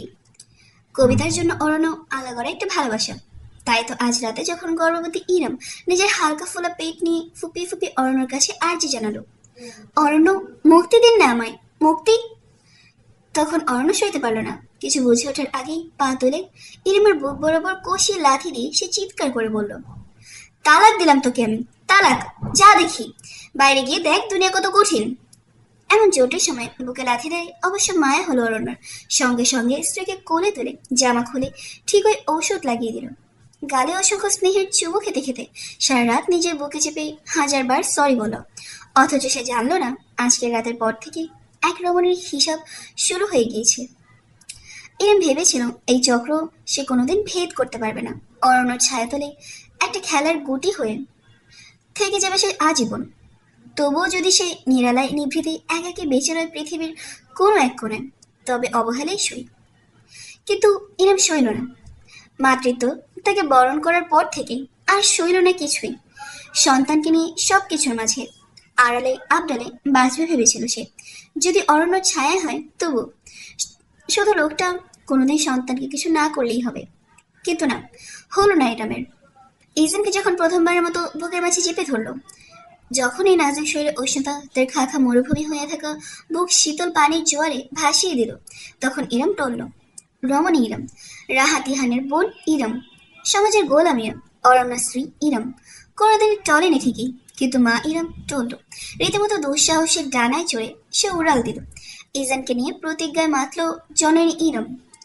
আজ থেকে ইরম স্বার্থপর, আজ থেকে ইরম অবিশ্বাসী, আজ থেকে ইরম নিষ্ঠুর, আজ থেকে ইরম চোখের বিষ, আজ থেকে ইরম স্ত্রী বোন সমাজ কিছুই নয়। আজ থেকে ইরম একজন মা, ইজানের মা। বর্তমান নার্সারি গ্লাইডারে বসে দৌড়ছে ইরম, চোখ জোড়া বাইরে দিকে নিবদ্ধ। সন্ধ্যা নেমেছে জগতে। বারান্দা গলে শীতল বাতাস আসছে। শীতল বাতাস গায়ে লাগতেই শরীর কেমন শিরশির করে উঠল। অনুভূতিহীন শীতল ইরম নিজের শাড়ির আঁচলটা টেনে ঠিকঠাক করে নিল। পরম যত্নে ঢেকে ফেলল সকল কদর জোতা, ঠিক যেমন করে এতকাল সে ঢেকে এসেছে নিজের সকল না বলা কথা। আমার তোমার প্রতি কোনো অভিযোগ নেই আলাদিন, নরম গলায় বলল ইরম। দুলতে দুলতে বাইরের দিকে চেয়ে রইল শূন্য চোখে। তুমি আমার কল্পনার চাইতেও বেশি কিছু নিয়ে এই জীবনে পদার্পণ করেছো। আমি চাই না তোমার সঙ্গে আমার শেষটা কণ্টকাকীর্ণ হোক। তুমি হয়তো অনেক কিছু ডিজার্ভ করো, বিশ্বাস, ভরসা, শ্রদ্ধা, ভালোবাসা, যার কোনোটাই তোমাকে দেওয়ার সাধ্য আমার নেই। আমি তোমাকে শুরু থেকেই ব্যবহার করেছি, সামনেও ব্যবহার করে যাব। যদি পারো আমার রহস্যগুলো রহস্য বানিয়ে রেখো। তুমি কাকে ভালোবাসবে, কাকে অনুভূতি দান করবে, তোমার একান্ত ব্যক্তিগত বিষয়। তবে আমি যতদিন আছি একটুখানি সম্মান দিও, ওতেই চলে যাবে আমার। এরম উঠে পড়তে চাচ্ছিল। এই রুমের ভেতর কেমন দম বন্ধ লাগছে তার, গলা ধরে আসছে, অথচ সে উঠতে পারল না। দৃষ্টি অন্যদিকে থাকায় এতক্ষণ যাবৎ সে কিছুই খেয়াল করেনি। হুট করে তার কানে ফুপানোর মতন শব্দ গেল। ঝট করে ঘুরে তাকালো সে। বিছানার উপর বসে আছে সাইবান। তার সুঠাম শরীরটা সামান্য কাঁপছে, মুখ 2 হাতের মাঝে গুজে রাখা, তাই দেখা যাচ্ছে না। ইরম শুনতে পাচ্ছে শুধু কান্নার আওয়াজ। নাকি ইরমের ভ্রম? ভ্রমই মনে হলো, কারণ সেই দলা পাকানো কান্না একেবারে হুট করে মিলেই গেল। এর বদলে জায়গা দখল করে নিল হাসি, অট্ট হাসি রীতিমতো। সাইমনের শরীর আরো জোরে কেঁপে কেঁপে উঠল। দৃশ্যটা এতটা অশরীরে কেন লাগলো ইরম জানে না, শুধু অনুভব করলো তার শির দ্বারা বেয়ে শীতল আতঙ্কের স্রোত নেমে গিয়েছে। মুখ তুলল সাইমন, তার চোখ জোড়া এমনিতেই কালো। অথচ ইরমের মনে হলো যেন ওই চোখের মাঝেই সাদার আর কোনো অস্তিত্বই নেই, গোটা কালো হয়ে গিয়েছে, মার্বেলের মতন। হাসছে সাইমন, তার ঠোঁটে মাখা বিস্তৃত হাসি, ঠোঁটের কোণ বেয়ে গড়িয়ে নামা হালকা লাল তরল। রক্ত নাকি? স্তম্ভিত হয়ে গেল ইরম। গিরগিটিও বুঝি এত দ্রুত রং পাল্টায় না যত দ্রুত সাইমনের চেহারা পাল্টালো। বিষণ্ণতা, বিনোদন, অতপর শুধু কালো। ঘর ঘরে একটা অমানসিক কণ্ঠস্বর প্রতিধ্বনিত হলো গোটা রুম জুড়ে। কঠিন দুনিয়া দেখে ফেললে আর এবারে কি কাজ? প্রথমে 3.5 হাত মাটি, তারপর জাহান্নাম দেখা হোক আজ। আজকে চাকরি থেকে বেশ দেরি করে ফিরেছে রাহাত। মেজাজ ক্ষিপ্ত হয়ে এসেছে। তার এক জুনিয়রের সঙ্গে বোঝাপড়া করে এসে মিথিলা তাকে ভাত বেড়ে দিয়েছে। টেবিলে বসে চুপচাপ খাচ্ছে সে। স্বামীর সামনে চেয়ার টেনে বসে মিথিলা জিজ্ঞেস করলো, দলিলের কোনো ব্যবস্থা করলেন? রাহাত তাতে আরো বিরক্ত হয়ে উঠল। ঠাস করে পানির গ্লাস টেবিলে রেখে বলল, আমাকে কি রোবট মনে হয় তোমার? দুদণ্ড শান্তি দিতে পারো না? শান্তি? আমি তোমাকে শান্তি দিই না নাকি তোমার আদরের আপু? পাল্টা তেতে উঠলো মিথিলাও। আপু ডাকতেও তো লজ্জা হচ্ছে। কেমন বেশরম হলে ওভাবে সম্পত্তির ভাগ চেতে পারে? লোভী একটা। তুমি বেশরম না? হাত পেতে নাওনি আপুর আগের বিয়ের দেনমোহরের টাকা? ওই টাকা দিয়ে আমার আজকের বড় চাকরি জুটেছে, আর তুমি এই বাড়িতে আয়েশ করে থাকতে পারছো। ভুলে যেও না। রাত খেকিয়ে উঠল, চোখ বনে গেল। কথাটা মিথ্যে নয়। ইরামের অরণ্যর সঙ্গে বিয়ে হওয়ার সময় যে উপঢৌকন এবং দিনমোহর পেয়েছিল তার সবটাই সে নিজের ভাইদের ভাগ করে দিয়েছে। রাহাত অনেক দিন ধরে বেশ বড় একটা পদের চাকরির জন্য দৌড়াদৌড়ি করছিল। আগের ছোট চাকরিতে সংসার চলছিল না, কিন্তু এই দেশে অর্থ না ঢাললে বুঝে কিছুই হতে চায় না। ইরাম সেই ব্যবস্থা করে দিয়েই গিয়েছে। ইহানের ভাগ আজও ব্যাংকে জমা আছে। মিথিলা কেন যেন স্বামীর কথার বিরুদ্ধে আর কিছু বলতে পারল না। দাঁত চেপে হজম করলো বিষয়টা। এমন সময় সদর দরজায় জোরালো কর্নারের আওয়াজ। রাহাত এবং মিথিলা উভয় খানিক থমকালো। এমন জোরে জোরে ধাক্কাচ্ছে যেন দরজা ভেঙে ঢুকে যাবে কোনো হিংস্র প্রাণী। রাহাত ভ্রু কুচকে ফেলল। কোন কুলাঙ্গার এসেছে দেখো, দরজা খুলেই একটা রাম ধমক দেবে। মিথিলা উঠে গেল। হেঁটে গিয়ে সে কোনো মতে দরজা খুলেছে কি খুলেনি, তাকে ঠেলে বিদ্যুৎ গতিতে ভেতরে ঢুকে এলো কিছু একটা। মনে হলো বুঝি কোনো শিকারী প্রাণী হুট করে ঝাঁপিয়ে পড়েছে। ভরকে গিয়ে ঘুরে তাকালো সে। অবশেষে দেখতে পেল অপ্রত্যাশিত অস্তিত্বটিকে। সাইবান আলাদিন, রাহাতের খালাতো ভাই। স্লিভলেস একটা সাদা রঙের ঢোলা টি শার্ট গায়ে, সঙ্গে ডার্ক জিন্স, চোখে মুখে আধার। মিথিলা বিয়ের পর থেকে কোনোদিন এই ছেলেকে মুন্সিবাড়ির চৌকট বেরোতে দেখেনি। আজ সোজা বাড়ির ভেতরে উপস্থিত বিধায় হতবাক সে। রাহাত অব্দি ভাত ছেড়ে উঠে দাঁড়িয়ে পড়েছে। বিস্ফোরিত চোখে চেয়েছে সাইবানের দিকে। স্বামী স্ত্রী কেউই কথা বলতে পারলো না প্রচণ্ড বিস্ময়ের কারণে। সাইবান রাহাতের দিকে এগিয়ে গেল ধীরে ধীরে। স্লিভলেস টি শার্টের কারণে তার বাহুর পেশিগুলো কিভাবে ফুলে ফেপে উঠেছে স্পষ্ট দেখা গেল। ভ্রু তুলল সে। পিয়ার্সিং চিকচিক করে উঠল মৃদু আলোয়। রাহাত মুখোমুখি দেখল সাইবানের চোখের ভেতর ভাসে থাকা কালিগুলো অন্ধকার, ঠোঁটে ল্যাপটানো রক্তবিন্দুর হাহাকার। অসম্ভব অশরীরে একটা কণ্ঠ ভেসে এলো রাহাতের কানে। জঙ্গলের ঠিকানা? রাহাত এবং মিথিলা উভয়ের শিরদাঁড়াবে শীতল তরঙ্গ খেলে গেল বুঝি। ভৌতিক একটা ব্যাপার আছে ছেলেটার মাঝে। মিথিলা অজান্তেই স্বামীর কাছে গিয়ে গা ঘেঁষে দাঁড়ালো। রাহাতও বেগ পোহাচ্ছে এমন অনাকাঙ্ক্ষিত মেহমানকে মোকাবেলা করতে। যে সাইবানকে সে সর্বদা চিনে এসেছে সেই সাইবানের সঙ্গে এই অশরীরের কোনো মিল নেই। জঙ্গল? কোন জঙ্গল? কিসের জঙ্গল? রাহাতের প্রশ্নে মাথা কাত করলো সাইবান। বিনোদনের লেশ মাত্র নেই তার চেহারায়। শুধু প্রফুল্লতা গায়েব হয়েছে কোথাও। জঙ্গল মোর্দা ওরফে অরণ্য মির্জা, আপনার প্রিয় দুলা ভাই। ঠিকানা দিন, কোন গুহায় আছে জানোয়ারটা? কেঁপে উঠল রাহাত। মিথিলার সঙ্গে দৃষ্টি বিনিময় করলো, তারপর বলে উঠল, ওনার ঠিকানা দিয়ে তুই কি করবি? খেয়ে দেওয়ার কাজ নেই তোর? পাশ খেটে। চুপ! মুখ থেকে শুধু ঠিকানা বেরোবে, অন্য কোনো কথা না। ঠিকানা বাদে অন্য কিছু বেরোলে আর কোনোদিন মুখ খোলার অবস্থায় থাকবেন না। মিথিলা স্বামীর বাহু আঁকড়ে ধরে চেঁচিয়ে বলল, রাত বেড়াতে বাড়িতে ঢুকে এ কেমন মাস্তানগিরি? পুলিশে ফোন করবো কিন্তু, তখন সম্মান নিয়ে টানাটানি লেগে যাবে। সাইমন এমন এক দৃষ্টিতে মিথিলার দিকে তাকালো যে রমণীর শরীর বরফখণ্ডে পরিণত হলো। ওই চোখের তীব্র চাহনি সহ্য হলো না তার। দৃষ্টি সরিয়ে ফেলতেই কানে এলো অশুভ বাক্যটি, নারী পুরুষের সম অধিকারে বিশ্বাসী আমি। আপনার স্বামীর মতন গায়ে পড়া সুশীল না। থাপ্পড়ের কাজ করলে উল্টো ঘুরে থাপ্পড় লাগিয়ে দেব। নারী জেন্ডারের মা বাপ দেখবো না। সাইমন থাম! কি হয়েছে তোর? সমস্যা কি আগে বল। এভাবে গুন্ডাদের মতন আচরণ করছিস কেন? রাহা জিজ্ঞেস করতেই ক্ষিপ্র গতিতেই এক হাত বাড়িয়ে খালাতো ভাইয়ের কলার চেপে সোজা টেবিলের উপর আঁচড়ে ফেললো সাইবান। মিথিলা মাথা চেপে ধরে আতঙ্কে ছিটকে সরে গেল। চিৎকার তার গলায় আটকে রইল। সাইবান রাহাতের গলা চেপে ঠেসে ধরলো শক্ত কাঠের টেবিলের উপর। ভাতের থালা বাটি সব ঝনঝন করে আঁচড়ে পড়লো মেঝেতে। মাথায় গুঙিয়ে উঠল রাহাত। খামচি দিয়ে সাইবানের হাত ছাড়াতে চাইল, কোনো লাভ হলো না। একটা মেরুদণ্ডহীনের বাচ্চা যখন বোনকে বাঁচানোর বদলে উল্টো নরপশুর ভোজ হিসেবে ঠেলে দিয়ে শুধু নিজের পেট পকেটে চিন্তা করে, তখন তাকে ধোলাই করতে গুন্ডার দরকার হয়। তোর মতন ভাইয়ের থেকে একটা কলা গাছও ভালো। শালা সুশীল ভিতর ডিম। অরণ্য মির্জার ঠিকানা তোমাকে আমি দেব। গম্ভীর কণ্ঠস্বরটি কানে যেতেই সাইমন থামলো, ঝট করে মুখ ঘুরে তাকালো। সিঁড়ির গোড়ায় দাঁড়িয়ে আছে ইহান, বুকে দুবাহু বেঁধে রয়েছে, ভ্রু কুচকে ধারালো দৃষ্টিতে তাকিয়ে আছে। রাহাতকে ঝটকে দিয়ে ছেড়ে সরে গেল সে। মিথিলা দৌড়ে গেল স্বামীর কাছে তৎক্ষণাৎ। সাইমন পাত্তাও দিল না কোনো দিকে, সোজা ইহানের সামনে গিয়ে দাঁড়ালো। কোথায় থাকে? চলো দেখিয়ে দিচ্ছি। ইহান নিজের প্যান্টের পকেটে হাত ঢুকে সামনে সামনে হাঁটতে শুরু করলো। সাইমন খানিকটা বিস্মিত হলো। এই বোনটা, দেখিয়ে দিচ্ছে মানে কি? মুখ নেই তোর, বোবা নাকি? ইহান থামলো। ঠিক সাইমনের মতো করেই দু চোখে ধোঁয়াশা ঘেরা দৃষ্টি নিয়ে ফিরে তাকালো কিশোর ছেলেটি। সাইমন ভ্রু তুলল। এই ছেলের ভাব তার ভালো লাগছে না, মনের আশঙ্কাটাই প্রমাণ হলো। ইহান বলল, অরণ্য মির্জার বাড়িতে আমিও যাব, বহু পুরাতন হিসাব নিকাশ বাকি আছে আমার। সাইমন কিছুক্ষণ স্তম্ভিত হয়ে দাঁড়িয়ে রইল। তবে এই মুহূর্তে এসে তার কারোর সঙ্গে আর কোনো প্রকার তর্কে যেতে ইচ্ছে হচ্ছে না। এগিয়ে এসে হাত বাড়িয়ে হুট করে টেবিলে বিছানো সাদা টেবিল ক্লথটা ধরে টান দিল। যাও বাসন কুসন টেবিলের উপর অবশিষ্ট ছিল, তাও মহা হট্টগোল করে ছড়িয়ে পড়লো মেঝেতে। আতকে উঠল মিথিলার রাহাত। তবে সাইমনকে রোখার দুঃসাহস আজ নেই কারোর। সাদা কাপড়টা হাতে নিয়ে হন হন করে এগুলো সাইমন বাড়ির বাইরে। তার অনুসরণে বেরিয়ে যাওয়ার আগে বারান্দায় রেখে দেওয়া নিজের ক্রিকেট ব্যাটটা কাঁধে তুলে নিল ইহান। নিষ্পলক তাকিয়ে থাকতে পারল শুধু মিথিলা রাহাত দম্পতি।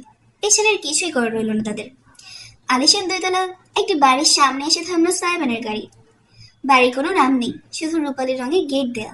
ভেতরে কোথাও কোনো লোক নেই বললেই চলে। শুধু গেটের কাছে একজন দারোয়ান টুলে বসে বসে ঝিমোচ্ছে। বেশি রাত হয়নি, এরপরও চারপাশ কেমন শুনশান নীরব, আবাসিক এলাকা বলেই বোধ হয়। উপরন্তু অভিজাতদের বাস, ভাবসাব একটু তো থাকবেই। সাইমন দরজা খুলে গাড়ি থেকে নামলো। একটা সাদা কাপড় জড়ানো তার মুখে, আলগোছে ঝুলছে কাঁধের চারপাশে।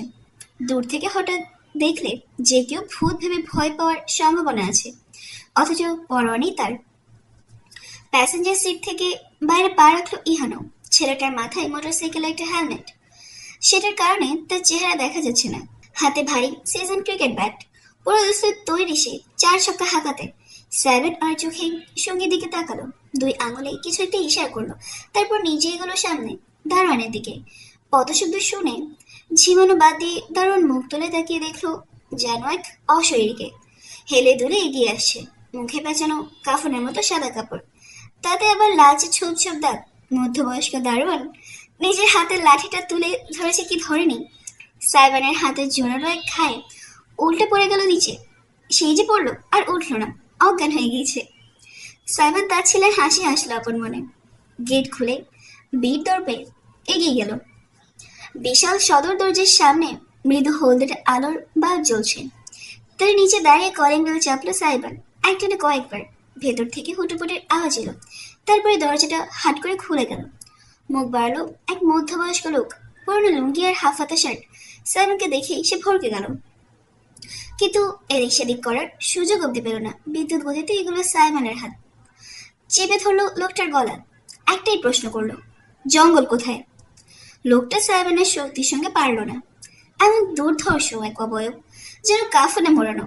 হাতের জোরালো বাঁধন আর গভীরতর কণ্ঠস্বর লোকটাকে হিতাহিত জ্ঞান শূন্য করে ফেললো বুঝি। কোনো মতে বলতে পারলো সে, কে? স্যার। অজান্তেই বলেছে সে। সাইমন মাথা কাত করে সায় জানালো, হ্যাঁ, তোর স্যার কোথায়? আর তুই কে? হাতের বাঁধনে একটু ঢিল দিল সে, যেন লোকটা কথা বলতে পারে। হড়বড় করে সে লোক বলে দিল, আমি এবারে কেয়ারটেকার। স্যার বাড়িতে নেই বহুত দিন, কোথায় আছে কেউ জানে না, কবে আসবে তাও কেউ জানে না। আমি শুধু শুনছিলাম বিদেশ গেছে কোথাও।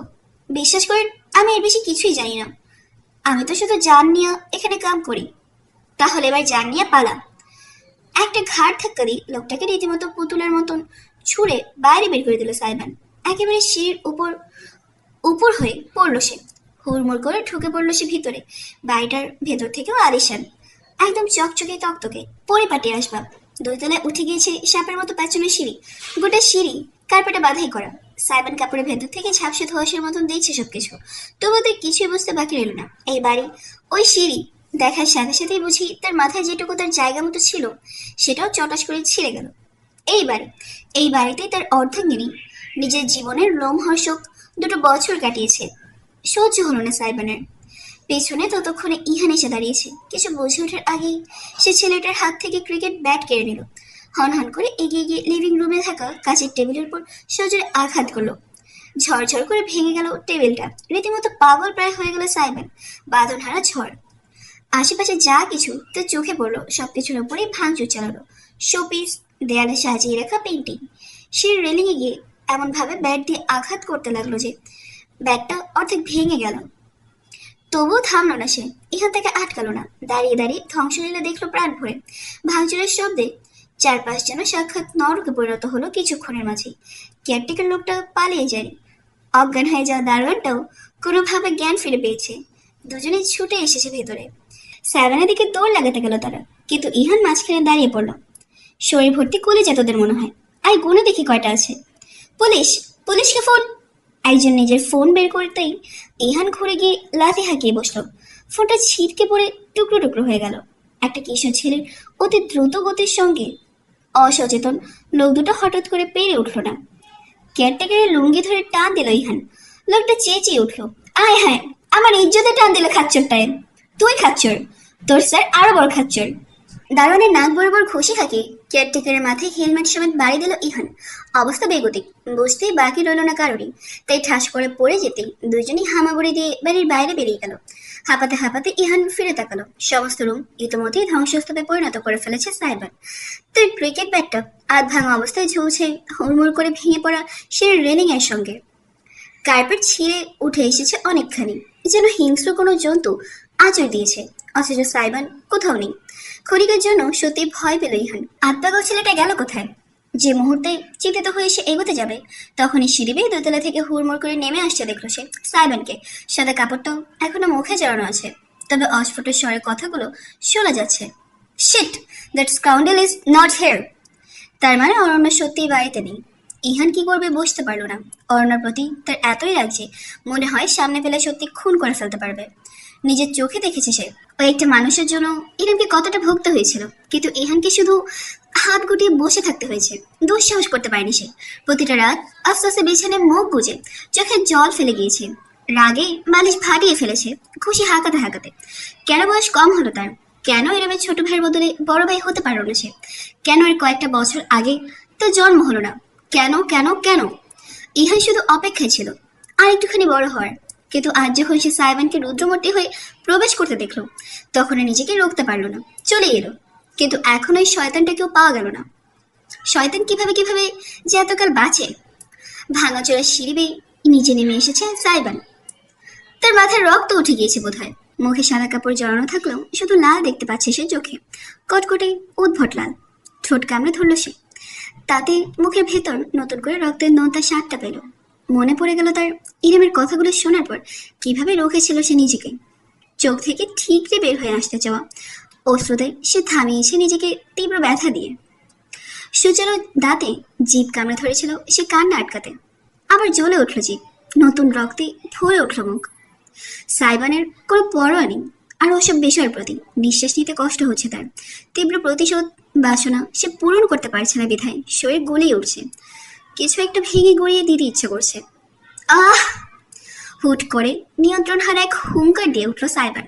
এত জোরে রেলিং এর মাথায় একেবারে ঘুষি হাঁকালো যে তার দুই হাতে চামড়া ফেটে ক্ষত হয়ে গেল। তবুও থামল না সে। এক লাথিতেই পায়ের সামনে পড়ে থাকা ভাঙা টেবিলটাকে আরেক দফায় উল্টে ফেলল। একেবারে বিনা প্রয়োজনেই দফা রফা হয়ে যাওয়া দেয়ালের পেন্টিং এর ক্যানভাস টেনে টুকরো টুকরো করে ছিল। সে নিজের রাগ নিয়ন্ত্রণে রাখতে পারছে না কিছুতেই। ধ্বংস ধ্বংস ধ্বংস, শুধু ধ্বংস চাই তার। ইহান দৌড়ে গিয়ে তার দুহাত চেপে ধরল। থামো, পাগলামি করো না। লোক দুটো পালিয়েছে, দ্রুতই ফিরে আসতে পারে। আমাদের এখন যাওয়া উচিত। চলে যাব? ওই কুলাঙ্গারটাকে 3.5 হাত মাটির জগৎ না দেখিয়ে চলে যাব? হেল নো! ঝটকা দিয়ে নিজেকে ছাড়িয়ে নিল সাইবান। তাকে রীতিমতো জন্তুর মতোই দেখাচ্ছে। ইহান অব্দি কিছুক্ষণের জন্য ভ্যাবাচিকে খেয়ে গেল এমন উদ্ভট আচরণ দেখে। সাইবান দিক বেদিক জ্ঞান শূন্য হয়েছে বুঝি। তারপর হঠাৎ করে থমকেও গেল। পিনপত নীরবতা ভর করলো চারিপাশে। ইহান শুধু নিজের নিঃশ্বাসের শব্দ শুনতে পাচ্ছে। সাইবান দানবের মতো স্থির দাঁড়িয়ে আছে, শ্বাস পর্যন্ত নিচ্ছে না বুঝি। রক্তাক্ত দুহাত নদীকে ঝুলছে অসুনির্ণয়। একটা ঠোক গেল ইহান। ঠিক আছো? হুট করে মাথা তুলে তাকালো সাইবান। কাপড়ের কারণে বোঝা গেল না, তার চেহারায় কেমন অভিব্যক্তি ফুটে উঠেছে। কিছুই বলল না সে। হুট করে লিভিং রুমের সাথে লাগোয়া করিডোরে ঢুকে পড়ল। ইহানও পিছু নিল সঙ্গে সঙ্গে।